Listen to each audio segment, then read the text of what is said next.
तेज चौबेदार का क्या है, तेज चौबेदार का है।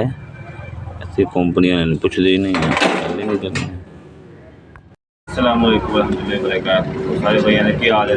ठीक ठाक हो? अल्लाह पाक सब सलामत रखे, खुश रखे। आज तुहानू दसना सी कि ट्रैक्टर जो ट्रैक्टर उनका स्पेयर पार्ट बंदा लेता है तो कंपनियां ISI एक है, ITS है, उसके बाद ग्लेजर एक कंपनी है, ISH है, ओरियंट चैनल की कंपनी है। बड़े समान होंगे ट्रैक्टर समान उनके गाहक आके ना कंपनी नहीं कहता भी कंपनी एक चीज़ जी है 10,000 की 5-7 हज़ार की चीज़ है वो 30,000 की बेच रही है, 23,000 की बेच रही है, 25,000 की बेच रही है। पिछों कंपनी ने नहीं गल करनी तो दुकानदार नाल आके रौला पाना या तू महंगी बेच रहे हैं तू अपना इतना यार ये नहीं वेंदे हो तुसी भी दुकानदार 200 मुनाफा लै रहा है या 100 लै रहा है, 400 लै रहा है, 300 लै रहा है। ये नहीं वेखना भी 23,000 की चीज़ 25,000 कंपनी वाले जोड़े बनावन वाले वो उस चीज़ का 25,000 लै रहे हैं। 500 तो चलो दुकानदार लै रहा है, 300 लै रहा है, 200 लै रहा है। इस चीज़ नहीं वेखना, इस चीज़ के बाद अपना दुकानदार 200 लै रहा है, जो 25,000 पिछले लेंदा पिया वो नहीं गलत लेंदा पिया।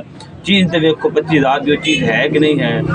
मैं ट्रैक्टर की कड़ा पिनिया खराब सी, एक कड़ा जो होंदा है एक पिनियर होंदा है वो खराब हो गया मेरे को पिया तुहानू विखाना।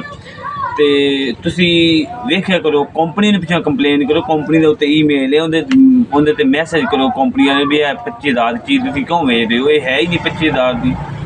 असी चुप करके वो 25,000 भर लेना है तो 500 रुपया दुकानदार देवन लगे सानू मौत पै जानी।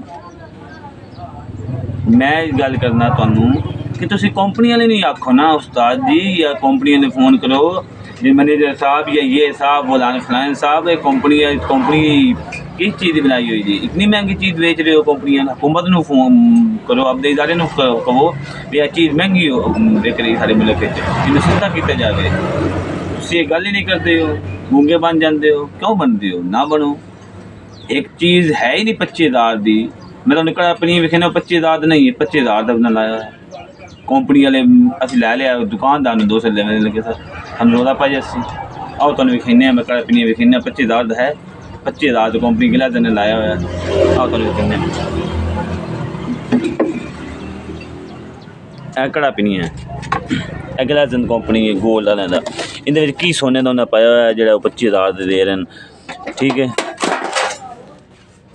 यह खराब हो गया थी। यह है अपना पिनियर इन थदे ने, ठीक है जी, यह पिनियर है तो वह कड़ा है। इनका वजन ठीक है, वजन है काफ़ी 5-7 किलो वजन हो जाती, 10 किलो हो जाती, 5-7 किलो वजन हो जाती।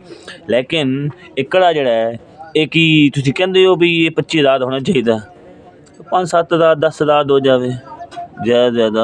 इन्हें की सोने का पाया है वो तुम कहते हो जान है, जान तो होर ही बड़ी चीज़ों में आ जांदियां फिर ट्रैक्टर दे विच होर ही कंप्लेन है, होर चीज़ां हैं।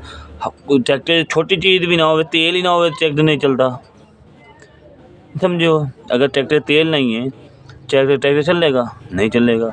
होर छोटी चीज़ ना हो, प्लग ना हो, नहीं चलेगा ट्रैक्टर।